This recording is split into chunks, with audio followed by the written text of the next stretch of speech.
Hi mga kachang! I got my PWID last year and legit to ha, hindi to fake.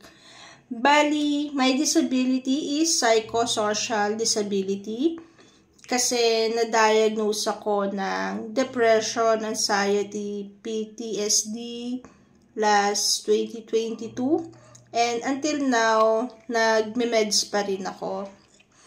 So, maraming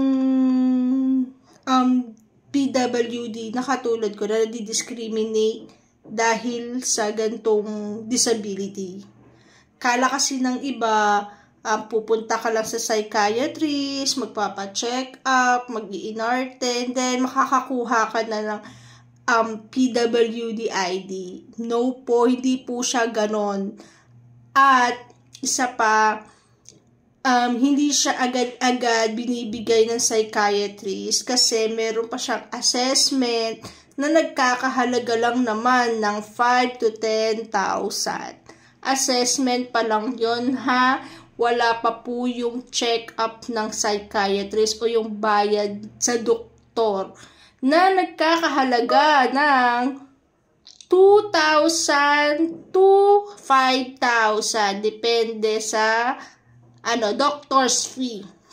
Pero pinakamura na yung 2,500 to 3,000 yan. Hindi pinakamura na nakita ko. Pero meron naman mga government na psychiatrist na nag-check off ng free. Kaso nga lang, sobrang tagal ng schedule bago ko ma-check up. Siguro pag nagpa-schedule ka ngayon, next year ka pa. Ganon siya katagal pag public.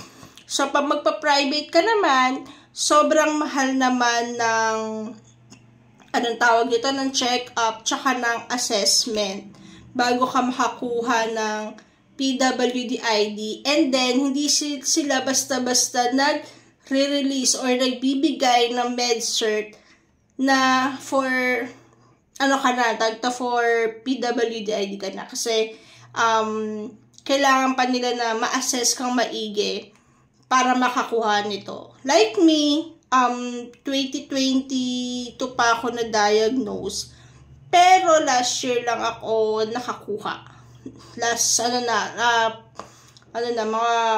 August, October, gano'n na yung bago ko siya nakakuha ng PWD ID. So, ayun, nakakalungkot kasi marami pa rin tao na dinidiscriminate yung mga PWD na ito yung kanilang disability.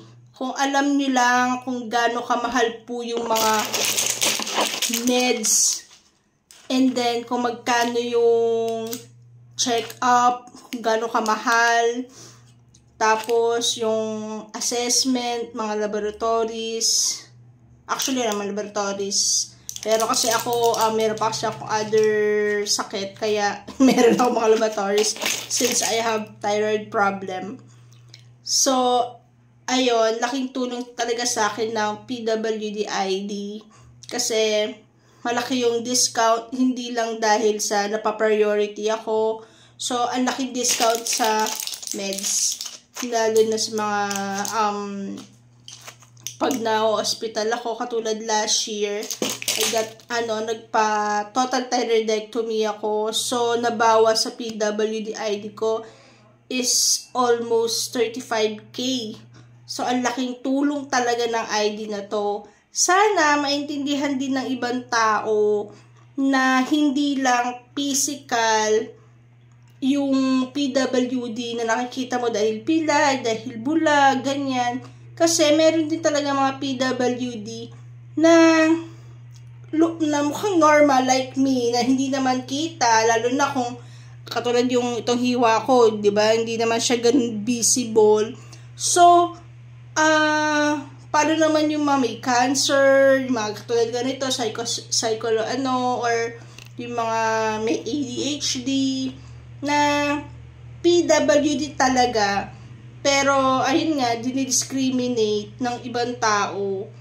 Tapos, yung iba naman,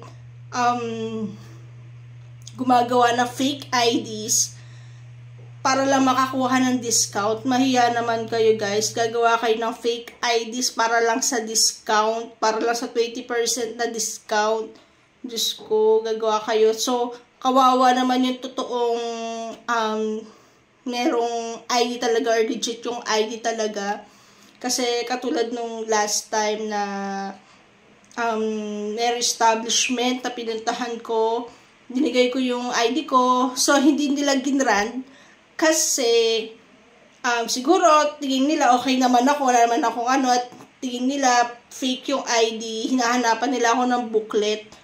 Pero, hindi ko kasi dala yung booklet. Siyempre, malaki yung booklet, di naman natin every time dala yung booklet. Tsaka, yung booklet is for medicine and then, sa grocery. So, hindi naman siya sa grocery or sa, tawag ito, sa pharmacy. So, hindi ko na kailangan magdala ng booklet. So, I suggest na i-check sa DOH na ano, kasi meron nakita ko na yung ano ko doon, na verified na. Pero, hindi pa rin nila in-accept. Kasi daw, marami daw kumakalat na fake IDs. So, ayun lang, hindi ko na rin siya pinilit, pero parang medyo na-off ako doon. Kasi, since nga di naman ako mukhang PWD talaga, pero, ayun lang, hindi ko na rin siya pinilit. Eh di, okay, nasa kanila na yun. So, ayun lang guys. Sana sa mga tao dyan, makonsensya kayo na wag naman kayong gumawa ng fake IDs para lang sa discount, para lang sa 20% discount. Kasi, dapat, i-ano na lang to sa mga taong karapat dapat na may disability. Kasi, isa sa inyo yan, kung gusto nyo magkaroon ng disability. Diba? Bahala kayo. So, ayun lang guys. Salamat!